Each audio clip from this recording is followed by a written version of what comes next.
오늘 아침 묵상할 하나님의 말씀은 창세기 41장 1절에서 24절까지 말씀입니다. 애굽의 종으로 팔려간 요셉은 보디발의 집에서 억울하게 누명을 쓰고 감옥에 갇히게 됩니다. 그곳에서 함께 갇혀있던 관원장의 꿈을 해석해 주지만 술 맡은 관원장은 복 직후 요셉을 잊었습니다. 그런데 이번에는 애굽왕 바로의 꿈을 해석하라는 요청을 받습니다.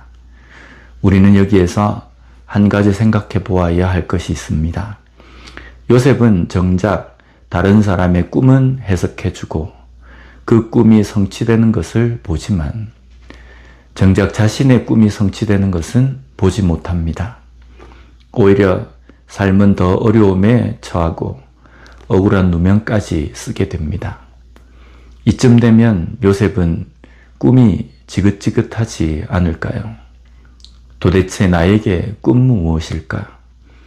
이런 회의감이 충분히 들었을 법합니다. 오늘 우리도 하나님의 말씀으로 확신을 가지고 그 길을 걸어가다 보면 과정마다 문제가 조금씩 풀리고 상황이 호전되기를 기대합니다. 하지만 그렇지 못하고 오히려 상황이 더 복잡해지고 힘들게 될 때 가졌던 확신마저 사라지기도 합니다.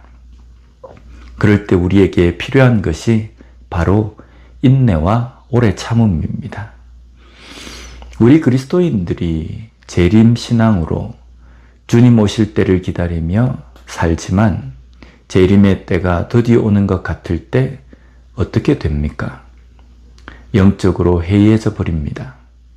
마치 등불을 준비하는 처녀들처럼 신랑이 더디 오는 것 같아 졸고 기름을 준비하지 않는 모습과 같습니다. 그러나 우리의 믿음에 반드시 동반되어야 하는 것은 인내입니다. 견디고 이기고 끝까지 붙들고 포기하지 않는 믿음이 되어야 합니다. 요셉의 상황에서도 충분히 포기하고 자기가 취할 수 있는 수단을 동원해 볼 수 있지 않았을까요? 그러나 그는 포기하지 않았습니다. 주변 상황과 적당히 타협하지도 않았습니다. 이런 인내의 시간 가운데 애굽왕 바로의 꿈을 해석할 기회를 얻게 됩니다. 본문 16절 말씀을 보면 요셉이 바로에게 대답하여 이르되 내가 아니라 하나님께서 바로에게 편안한 대답을 하시리이다. 이 구절은 요셉의 삶의 가치관을 잘 보여줍니다.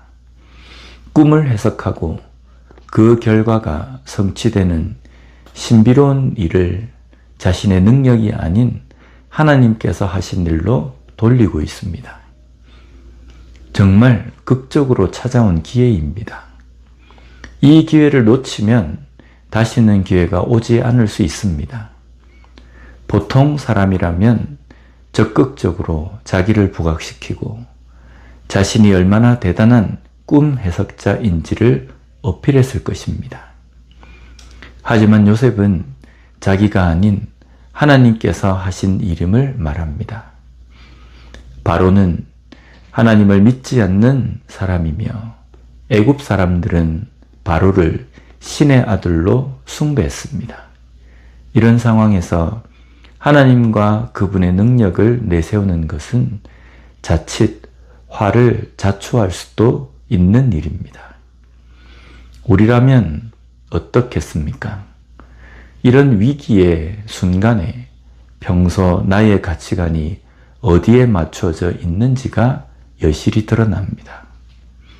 우리도 삶의 중심에 나를 세우는 것이 아니라 오직 하나님을 중심에 모시고 살아가는 삶이 되었으면 좋겠습니다. 꿈이 있으십니까?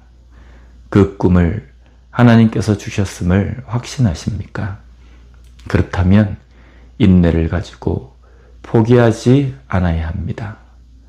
무엇보다 우리의 꿈보다 하나님을 붙드는 믿음의 삶이 우선되어야 합니다. 내가 주인공이 아닌 하나님께서 주인공이신 그런 삶을 살아가는 우리가 되었으면 좋겠습니다. 기도하겠습니다. 하나님 아버지 감사합니다. 오늘 말씀을 통해서 우리의 인생의 비전을 어떻게 우리가 바라봐야 하며 또한 우리의 인생에 누가 주인공이 된 삶을 살아야 하는지를 깨닫게 해주시니 감사합니다. 하나님께서 주신 그 꿈 또한 믿음, 신앙을 끝까지 포기하지 않고 붙들며 살아가는 우리가 되게 하여 주시옵소서. 또한 내 삶에 내가 주인공이 아닌 하나님이 주인공인 인생을 살아가는 우리가 될 수 있게 주님 함께하여 주시옵소서. 예수님 이름으로 기도드립니다. 아멘.